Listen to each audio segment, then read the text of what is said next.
ಸಾವಿರಾರು ವರ್ಷಗಳಷ್ಟು ಹಳೆಯದಾದ ಶಕ್ತಿಪೀಠ. ಅಲ್ಲಿ ತಾಯಿ ಸ್ವತಃ ಭಕ್ತರಿಗೆ ದರ್ಶನ ನೀಡುತ್ತಾರೆ ಎನ್ನಲಾಗುತ್ತೆ.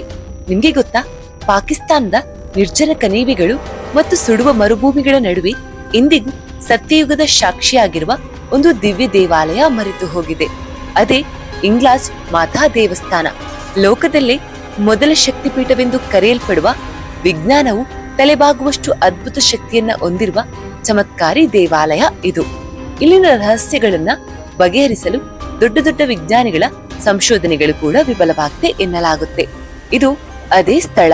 ಸ್ವತಃ ಪರಶುರಾಮ, ಪಾಂಡವರು ಮತ್ತು ಭಗವಾನ್ ಶ್ರೀರಾಮರು ಆಶೀರ್ವಾದ ಪಡೆಯಲು ಬಂದಿದ್ದಾರೆ ಎನ್ನುವ ಪವಿತ್ರ ಭೂಮಿ ಇದು. ಸಾಮ್ರಾಟ್ ವಿಕ್ರಮಾದಿತ್ಯ ತಲೆಬಾಗಿದ ಶಕ್ತಿ ಇದು. ಗುರುನಾನಕ್ ದೇವ್ಜಿಯವರು ಇಲ್ಲಿ ಶಿರನಾಮವನ್ನ ಮಾಡಿದ್ದಾರೆ ಎನ್ನಲಾಗುತ್ತೆ. ಈ ದೇವಾಲಯದ ರಕ್ಷಣೆಯನ್ನ ಸ್ವತಃ ನಾಗರಾಜರು ಮಾಡುತ್ತಾರೆ ಎನ್ನುವ ನಂಬಿಕೆ ಇದೆ. ಅಚ್ಚರಿಯ ಸಂಗತಿ ಅಂದರೆ, ಮುಸ್ಲಿಂ ಬಹುಸಂಖ್ಯಾತ ದೇಶವಾದ ಪಾಕಿಸ್ತಾನದಲ್ಲಿಯೇ ಇಂದಿಗೂ ಮುಸ್ಲಿಮರು ಇಲ್ಲಿ ಬಂದು ತಾಯಿಯನ್ನ ನಾನಿ ಎಂದು ಗೌರವದಿಂದ ಕರೆಯುತ್ತಾರೆ. ಕಥೆಯನ್ನು ಕೇಳಿದರೆ ನಿಮ್ಮ ದೇಹದಲ್ಲಿ ರೋಮಾಂಚನ ಮೂಡುವುದು ಖಂಡಿತ. ಭಕ್ತಿಯಿಂದ ಈ ಪವಿತ್ರ ಕಥೆಯನ್ನ ಕೇಳುವ ಪ್ರತಿಯೊಬ್ಬರ ಮನೋಕಾಮನೆಗಳನ್ನ ತಾಯಿ ತಪ್ಪದೇ ಪೂರ್ಣಗೊಳಿಸುತ್ತಾಳೆ ಎನ್ನುವ ನಂಬಿಕೆ ಇದೆ. ಆದ್ದರಿಂದ ಈ ದಿವ್ಯ ಕಥೆಯನ್ನ ಕೊನೆವರೆಗೂ ಕೇಳಿ, ನಿಮ್ಮ ಸ್ನೇಹಿತರಿಗೂ ಕುಟುಂಬದವರೊಂದಿಗೂ ಹಂಚಿಕೊಳ್ಳಿ.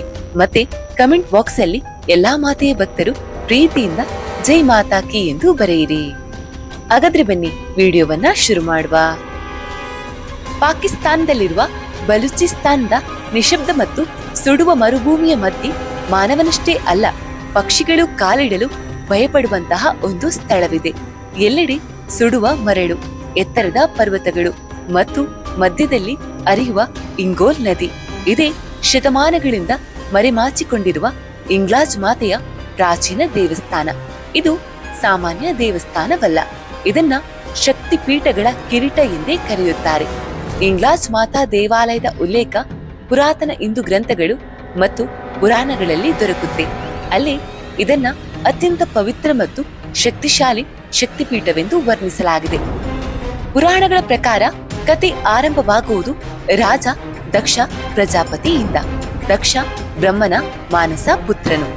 ಅವರ ಪುತ್ರಿಯೇ ಸತಿ. ಸತಿಯವರು ಶಿವನನ್ನೇ ತಮ್ಮ ಪತಿಯಾಗಿ ಆಯ್ಕೆ ಮಾಡಿಕೊಂಡರು. ಆದರೆ ದಕ್ಷನಿಗೆ ಶಿವನ ತಪಸ್ವಿ ರೂಪವನ್ನ ಒಪ್ಪಿಕೊಳ್ಳಲು ಎಂದಿಗೂ ಮನಸ್ಸಾಗಲಿಲ್ಲ. ಭಸ್ಮಧಾರಿ, ಜಟಾಧಾರಿ, ಸ್ಮಶಾನವಾಸಿ ಶಿವ ಅವನನ್ನ ಯಾವತ್ತೂ ಒಪ್ಪಿಕೊಳ್ಳಲಿಲ್ಲ. ಒಂದು ದಿನ ದಕ್ಷನು ಭವ್ಯ ಯಜ್ಞವನ್ನ ಆಯೋಜಿಸಿದ. ಎಲ್ಲಾ ದೇವತೆಗಳು ಮತ್ತು ಋಷಿಗಳನ್ನ ಆಹ್ವಾನಿಸಿದ. ಆದರೆ ಉದ್ದೇಶಪೂರ್ವಕವಾಗಿ ಶಿವ ಮತ್ತು ಸತಿಯನ್ನ ಆಹ್ವಾನಿಸಲಿಲ್ಲ. ಈ ಅವಮಾನವನ್ನ ಕಂಡ ಸತಿಯ ಹೃದಯ ಕ್ರೋಧ ಮತ್ತು ವೇದನೆಯಿಂದ ತುಂಬಿತು. ಅವಳು ಯಜ್ಞ ಸ್ಥಳಕ್ಕೆ ಹೋಗಿ ಪ್ರಶ್ನಿಸಿದಳು, ನಾನು ನಿಮ್ಮ ಪುತ್ರಿ ಆಗಿದ್ದರೂ ನನ್ನ ಪತಿ ಈ ಸಭೆಗೆ ಯೋಗ್ಯನಲ್ಲವೇ? ಉತ್ತರವಾಗಿ ಬಂದದ್ದು ಕೇವಲ ಹಾಸ್ಯ ಮತ್ತು ಅವಮಾನ. ಆ ಕ್ಷಣ ಸತಿ ನಿರ್ಧರಿಸಿದಳು, ತಮ್ಮ ದೇಹವು ಶಿವನ ಅಪಮಾನವನ್ನ ಸಹಿಸಿಕೊಂಡಿರುವುದರಿಂದ ಅದು ಮೌಲ್ಯವಿಲ್ಲ ಎಂದು. ಯಜ್ಞಕುಂಡದ ಅಗ್ನಿಯಲ್ಲಿ ಆರಿ ಸತಿ ತನ್ನ ದೇಹವನ್ನ ತ್ಯಜಿಸಿದಳು. ಈ ಸುದ್ದಿ ತಿಳಿದ ಶಿವ ತಾಂಡವ ರೂಪದಲ್ಲಿ ಪ್ರತ್ಯಕ್ಷರಾದರು. ಸತಿಯ ದೇಹವನ್ನ ಭುಜದ ಮೇಲೆ ಹೊತ್ತುಕೊಂಡು ಸಂಪೂರ್ಣ ಬ್ರಹ್ಮಾಂಡದಲ್ಲಿ ಸಂಚರಿಸಿದರು. ಅವರ ಕ್ರೋಧದಿಂದ ದಿಕ್ಕುಗಳು ನಡುಗಿದವು. ಸೃಷ್ಟಿಯ ಸಮತೋಲನವೇ ಹದಗೆಟ್ಟಿತು. ಆಗ ವಿಷ್ಣು ಹಸ್ತಕ್ಷೇಪ ಮಾಡಬೇಕಾಯಿತು. ಸುದರ್ಶನ ಚಕ್ರದಿಂದ ಸತಿಯ ದೇಹವನ್ನ ಖಂಡಖಂಡವಾಗಿ ಮಾಡಿದರು. ಅವರ ಅಂಗಗಳು 51 ಸ್ಥಳಗಳಲ್ಲಿ ಬಿದ್ದವು. ಅವುಗಳೇ ಶಕ್ತಿಪೀಠಗಳಾಗಿ ಸ್ಥಾಪಿತವಾದವು. ಇಂಗ್ಲಾಜ್ ತಾಯಿಯ ಶಿರಸ್ಸು ಬಿದ್ದ ಸ್ಥಳ. ಆದ್ದರಿಂದಲೇ ಇದನ್ನ ಅತ್ಯಂತ ಪ್ರಾಚೀನ ಮತ್ತು ಪ್ರಮುಖ ಶಕ್ತಿಪೀಠವೆಂದು ಪರಿಗಣಿಸಲಾಗಿದೆ. ಇಂಗ್ಲಾಜ್ ಮಾತೆಯ ದೇವಸ್ಥಾನ ಬಂಗಾರ ಬೆಳ್ಳಿಯಿಂದ ಕಟ್ಟಿದ ಮಂದಿರವಲ್ಲ. ಇದು ಒಂದು ನೈಸರ್ಗಿಕ ಗುಹೆಯೊಳಗೆ ಸ್ಥಿತವಾಗಿದೆ. ಅಲ್ಲಿ ತಾಯಿ ಇಂಗ್ಲಾಜ್ ಸ್ವಯಂಭೂ ಪಿಂಡಿಯ ರೂಪದಲ್ಲಿ ವಿರಾಜಮಾನಲಾಗಿದ್ದಾಳೆ. ಇಲ್ಲಿ ಶತಮಾನಗಳಿಂದ ನಿರಂತರವಾಗಿ ಉರಿಯುತ್ತಿರುವ ದಿವ್ಯ ಅಗ್ನಿ ಇದೆ. ಅದು ಎಂದಿಗೂ ನಂದಿಲ್ಲ, ಯಾರಿಂದಲೂ ನಂದಿಸಲು ಆಗಲಿಲ್ಲ. ಇದು ತಾಯಿಯ ಅನಂತ ಆಶೀರ್ವಾದದ ಸಂಕೇತವಾಗಿರುತ್ತೆ. ಇಲ್ಲಿ ವಿಶೇಷ ಪರಂಪರೆಯಂತೆ ಭಕ್ತರು ತಾಯಿಯನ್ನ ಮೊಣಕಾಲುಗಳ ಮೇಲೆ ಕುಳಿತು ಪರಿಕ್ರಮೆ ಮಾಡುತ್ತಾರೆ. ಇದು ಅವರ ಆಳವಾದ ಭಕ್ತಿ ಮತ್ತು ನಿಷ್ಠೆಯನ್ನ ತೋರಿಸುತ್ತೆ. ಮಹಾನ್ ಯೋಗಿ ಬಾಬಾ ಗೋರಖ್ನಾಥರು ಇಲ್ಲಿ ವರ್ಷಗಳ ಕಾಲ ತಪಸ್ಸು ಮಾಡಿದ್ದರು. ತಾಯಿ ಅವರಿಗೆ ವಿಶೇಷ ದರ್ಶನ ನೀಡಿದಲು ಎನ್ನಲಾಗುತ್ತೆ. ಇಂದಿಗೂ ನಾಥ ಸಂಪ್ರದಾಯದ ಸಾಧುಗಳು ಈ ಸ್ಥಳವನ್ನ ಗುಪ್ತ ಸಿದ್ಧ ಕೇಂದ್ರವೆಂದು ಪರಿಗಣಿಸುತ್ತಾರೆ. ಸಿಖ್ ಧರ್ಮದ ಮೊದಲ ಗುರು ಶ್ರೀ ಗುರುನಾನಕ್ ದೇವ್ಜಿಯವರು ಇಲ್ಲಿಗೆ ಬಂದಿದ್ದರು. ಅವರು ತಾಯಿಯ ಶಕ್ತಿಯನ್ನ ಪ್ರಶಂಸಿಸಿ ಇದು ಕೇವಲ ಹಿಂದೂಗಳಿಗೆ ಮಾತ್ರವಲ್ಲ, ಸಂಪೂರ್ಣ ವಿಶ್ವಕ್ಕೆ ಆಧ್ಯಾತ್ಮಿಕ ಶಕ್ತಿಯ ಮೂಲ ಎಂದು ಹೇಳಿದ್ದರು. ಈ ಮಂದಿರವು ಧಾರ್ಮಿಕ ಮತ್ತು ಸಾಂಪ್ರದಾಯಿಕ ಏಕತೆಯ ಜೀವಂತ ಪ್ರತೀಕವಾಗಿದೆ.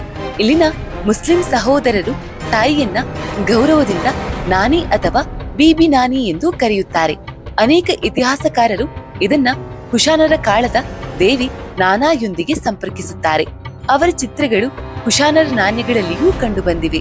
ನಾನಾ ದೇವಿಯನ್ನ ಪ್ರಾಚೀನ ಬಬಿಲೋನ್ ಅಂದರೆ ಇಂದಿನ ಇರಾನ್ ಪ್ರದೇಶದ ಪ್ರೇಮದ ದೇವಿಯಾಗಿ ಪರಿಗಣಿಸಲಾಗುತ್ತಿತ್ತು. ಇಂಗ್ಲಾಜ್ ಯಾತ್ರೆ ಸುಲಭವಲ್ಲ. ಮರಳುಗಾಡುಗಳು, ಎತ್ತರದ ಪರ್ವತಗಳು, ನದಿಗಳನ್ನ ದಾಟಬೇಕಾಗುತ್ತೆ. ಆದರೂ ಪ್ರತಿ ವರ್ಷ 2.5 ಲಕ್ಷಕ್ಕೂ ಹೆಚ್ಚು ಭಕ್ತರು ಪಾದಯಾತ್ರೆ ಮೂಲಕ ತಾಯಿಯ ದರ್ಶನಕ್ಕೆ ಬರುತ್ತಾರೆ. ಅನೇಕ ಯಾತ್ರಿಕರು ಇಲ್ಲಿ ತಾಯಿಯ ನೇರ ದರ್ಶನವಾಗುತ್ತದೆ ಎಂದು ಹೇಳುತ್ತಾರೆ.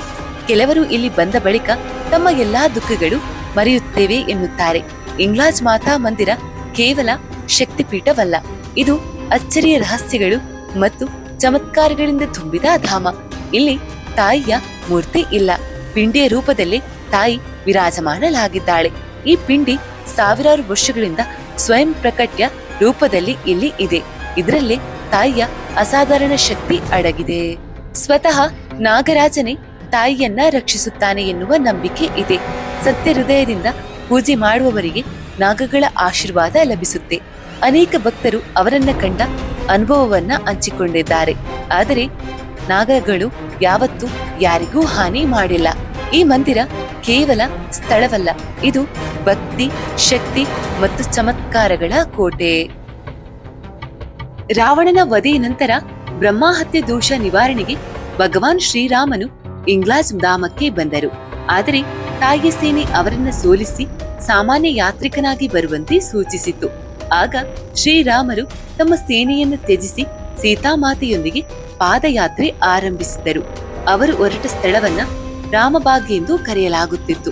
ಭಾರತ ಪಾಕಿಸ್ತಾನ ವಿಭಜನೆಯ ನಂತರ ಅದು ಔರಂಗಾಬಾದ್ ಎಂದು ಕರೆಯಲ್ಪಟ್ಟು ಇಂದಿನ ಕರಾಚಿಯಲ್ಲಿದೆ. ಮರುಭೂಮಿಯಲ್ಲಿ ಸೀತೆಗೆ ಬಾಯಾರಿಕೆ ಉಂಟಾದಾಗ ಅವರು ಭೂಮಿಗೆ ಕೈ ಇಟ್ಟರು.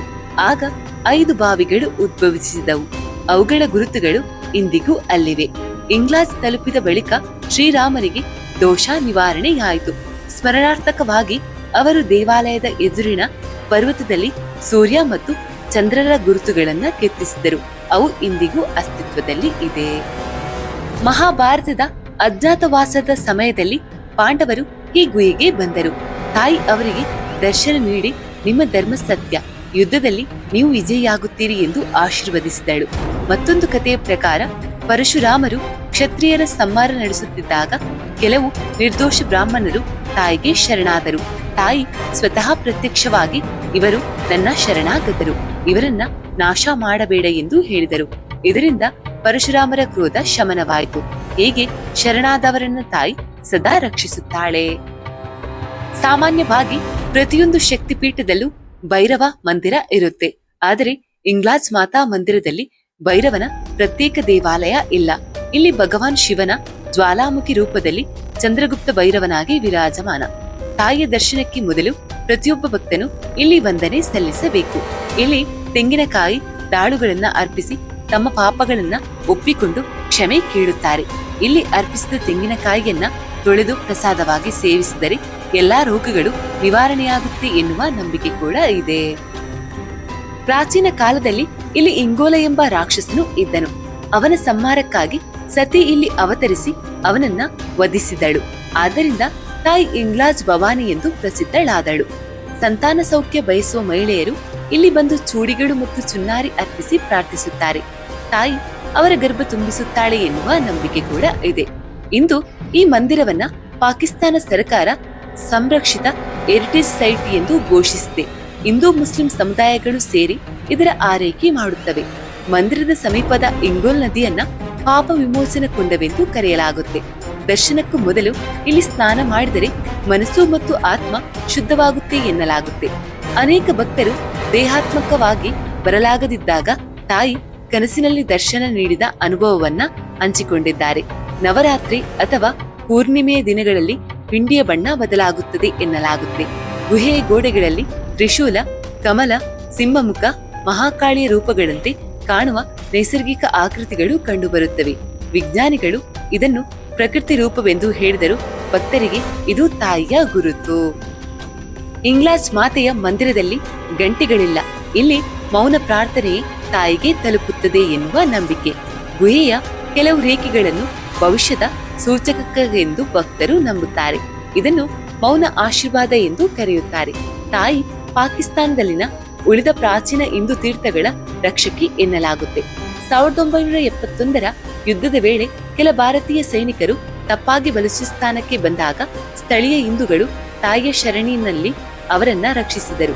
ನಂತರ ಅವರು ಭಾರತದಲ್ಲಿ ತಾಯಿಗೆ ಸಣ್ಣ ಮಂದಿರವನ್ನ ನಿರ್ಮಿಸಿದರು. ಆದಿಶಂಕರಾಚಾರ್ಯರು ಈ ಶಕ್ತಿಪೀಠದ ಮಹಿಮೆಯನ್ನ ವರ್ಣಿಸಿದ್ದಾರೆ ಎನ್ನಲಾಗುತ್ತೆ. ಈಗ ಆ ಮಹಾ ರಹಸ್ಯ. ಇಲ್ಲಿ ಒಂದಲ್ಲ 2 ಪಿಂಡಿಗಳಿವೆ. ಒಂದು ತಾಯಿಯ ಶಿರಸ್ಸಿನ ರೂಪ, ಇನ್ನೊಂದು ಬ್ರಹ್ಮರಂಧ್ರ. ಬ್ರಹ್ಮರಂಧ್ರ ಅಂದ್ರೆ ಆತ್ಮ ಪ್ರವೇಶ ಮತ್ತು ನಿರ್ಗಮನದ ದಿವ್ಯ ಮಾರ್ಗ. ಯೋಗ ಶಾಸ್ತ್ರದ ಪ್ರಕಾರ ಇದು ಸಹಸ್ರಾರ ಚಕ್ರಕ್ಕೆ ಸಂಬಂಧಿಸಿದೆ. ಮೋಕ್ಷದ ಮಾರ್ಗ ಈ ದ್ವಾರದಿಂದಲೇ ಎನ್ನಲಾಗುತ್ತೆ. ಇಂಗ್ಲಾಜ್ ಮಾತೆಯ 2ನೇ ಪಿಂಡಿ ಇದೇ ಬ್ರಹ್ಮರಂಧ್ರದ ಸಂಕೇತ. ಸಾವಿರಾರು ವರ್ಷಗಳಿಂದ ಈ ಧಾಮ ಇಂತಹ ಅನೇಕ ರಹಸ್ಯಗಳು ಮತ್ತು ಚಮತ್ಕಾರಗಳ ಸಾಕ್ಷಿಯಾಗಿದೆ. ತಾಯಿ ಕೇವಲ ಮಂದಿರದಲ್ಲಿರುವ ದೇವಿ ಅಲ್ಲ, ಅವಳು ತನ್ನ ಭಕ್ತರನ್ನ ಸ್ವತಃ ಕರೆಯುವ ತಾಯಿ. ಇಂದು ನೀವು ಈ ವಿಡಿಯೋವನ್ನ ನೋಡ್ತಾ ಇದ್ದೀರಿ ಅಂದ್ರೆ ಅದು ಯಥಾಚಿತ್ತವಲ್ಲ, ತಾಯಿ ಆಯ್ಕೆ ಮಾಡಿದ್ದಾಳೆ ಎಂದು ಅರ್ಥ. ಇಂತಹದೇ ಇನ್ನೊಂದು ದೇವಾಲಯದ ವಿಡಿಯೋದೊಂದಿಗೆ ಭೇಟಿಯಾಗೋಣ. ಅಲ್ಲಿವರೆಗೂ ಟೇಕ್ ಕೇರ್, ಬಾಯ್.